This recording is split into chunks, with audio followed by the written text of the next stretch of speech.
Let's start back at 2014, 2015. So this is kind of when I started to get into fitness. And I'm sure a lot of you were around that time too.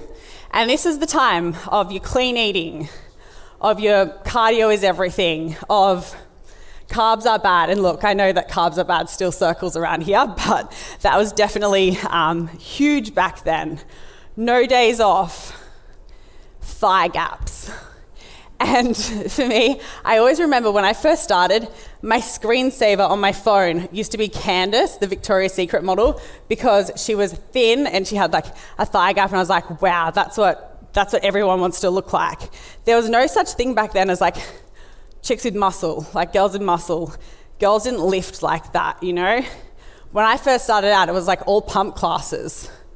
I used to work in North Sydney in HR, which I'll go into, but on my lunch break, I just used to go do a body attack class, body pump class, and like you would never think to be lifting over like 5 kilos in those classes. So I feel like it has definitely shifted, which is really cool to see. For me, I took health and fitness extreme. I was about 10 kilos lighter than, not right now, but my usual, I was about 49, 50 kilos. So that is really small for me because I lost a lot of weight doing the things that we probably would have deemed were right. I was training 7 days per week. I was probably doing like 15, 20,000 steps a day. I was doing cardio. I was training, as I said, like 7 days per week. I was eating 1,000 calories. And my body, after a while, it really started to shut down. I started to lose my hair. I was a little bit frail, and I don't know, I had like a light bulb moments over that time as well, and thought, this can't be the way that people get results. Like, how are those amazing people that I'd see on social media, like, how are they suffering like this to get in that position? So I think I did, obviously, like, I loved health and fitness back then. I really did, but there was just no education back there. Like, we are so blessed to be like you guys who are up and coming into the industry, to have access to the people that you do right now, or social media and things like that, where there is a lot more education than there ever was before. So 2015 for me was when I first started, and I'm just gonna skip to this next one because these were the things that my life revolved around. So no days off. God forbid you would ever take a day off, because you would think that all your progress was ruined. You would think if you weren't training 6 days a week, or I remember thinking, if every morning, I used to live in North Sydney, if every morning I didn't walk over the Harbour Bridge and back, which I did every morning for like months, if I didn't do that for one day, my step count wouldn't be up, and like I would be going backwards. So there's that one. The next one is nothing tastes as good as skinny feels, and that's a very 90s thing. I'm a 90s baby, so that was definitely, Kate Moss said that one. Sweat is fat crying. Some of these I'm just like, oh, how did these ever circulate? Cheat days, and that used to be a big thing. Like, I used to live for the weekend cheat. And it's because you were eating so clean every single day. I used to prep my chicken and broccoli or my fish and broccoli, take my little Tupperware thing to the office and sit there and eat like the most putrid meals. And then it just meant that you were hanging for the weekend. And you'd probably eat 3,000, 4,000, 5,000 calories in that one meal, but you didn't really know any different. All or nothing approach, this is another one. I think a lot of people still are either all in on something, or then you're nothing at all. You're 99, 100%, and then you fall off, but then you're nothing. So that's also still a really big one. No pain, no gain. If you're not working out hard enough, if you're not completely sore and whatever after your sessions, then you're not making progress, you're not building muscle, etc. That's another one. And then rest is for the weak. So I literally used to live my life by all of these rules, and I think a lot of people used to as well. Now today, there's a lot more education out there, so I feel like it has really become the rise of flexible dieting, and I feel like that's what really saved me from the early years. It was learning so much more about nutrition, and I actually think it was Mark that kind of brought me into this whole world of flexible dieting. And when he prepped me, I was like, what are all the, like, you can eat like a donut or something and still look like that. And I just remember thinking, like, you don't have to eat like these boring basic meals all the time to be competing, to be doing this, because if you've got that understanding about like calories in versus calories out, then it all kind of falls into place. So food is fuel. That's another thing, because I was essentially starving myself back then. You weren't performing at the level that you wanted to. How could you ever get stronger? How could you ever build muscle if you weren't adequately fueling your body? So that's why I was literally, even though I was doing all the work in the gym, my nutrition wasn't on point. So they just never matched up.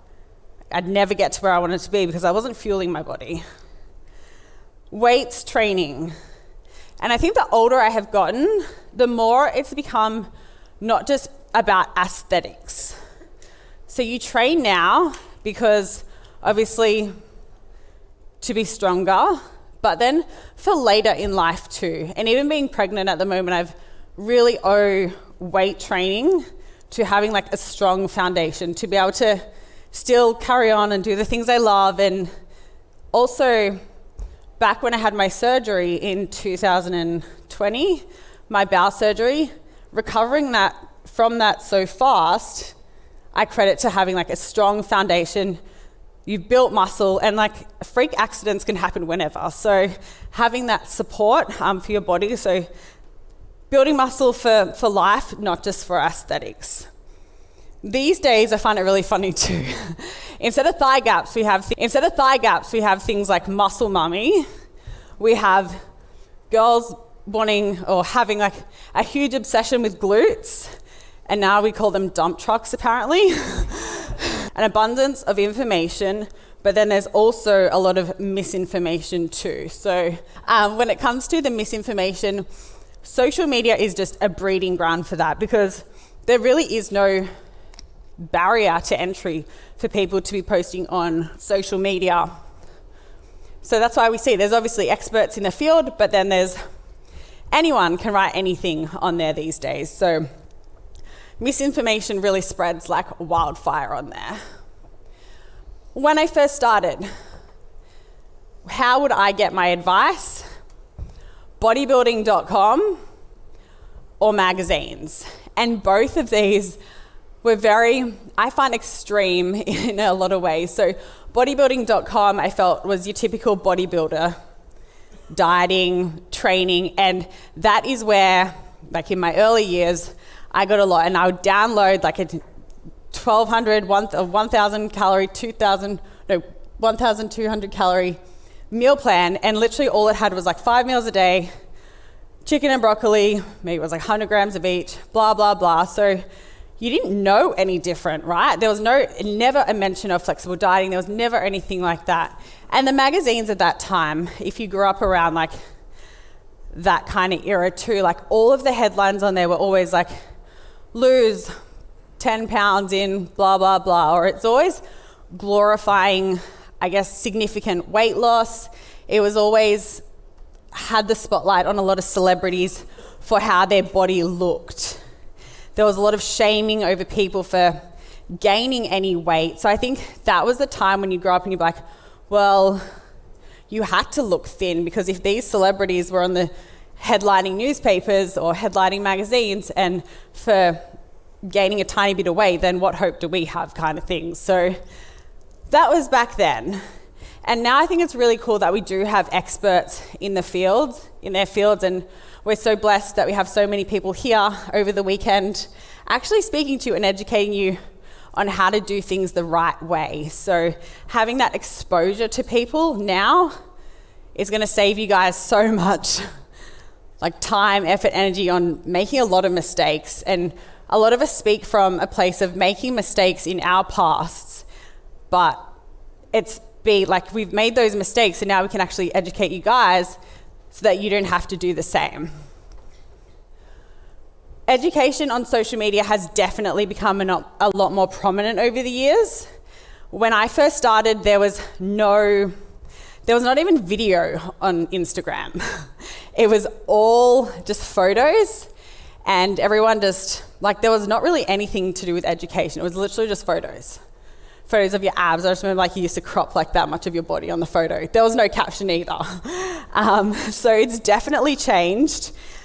And then I think with that though, everyone nowadays claims to be an expert, which I think for people who are new into the industry, it's really hard, or who are new into their journey, it's really hard to know like who to believe, who to trust and whatnot, because everyone claims to have the secret or the best way of doing things or blah, blah, blah. So I think that's a double-edged sword. There is a lot of information out there, but at the same time, it's not always the best information.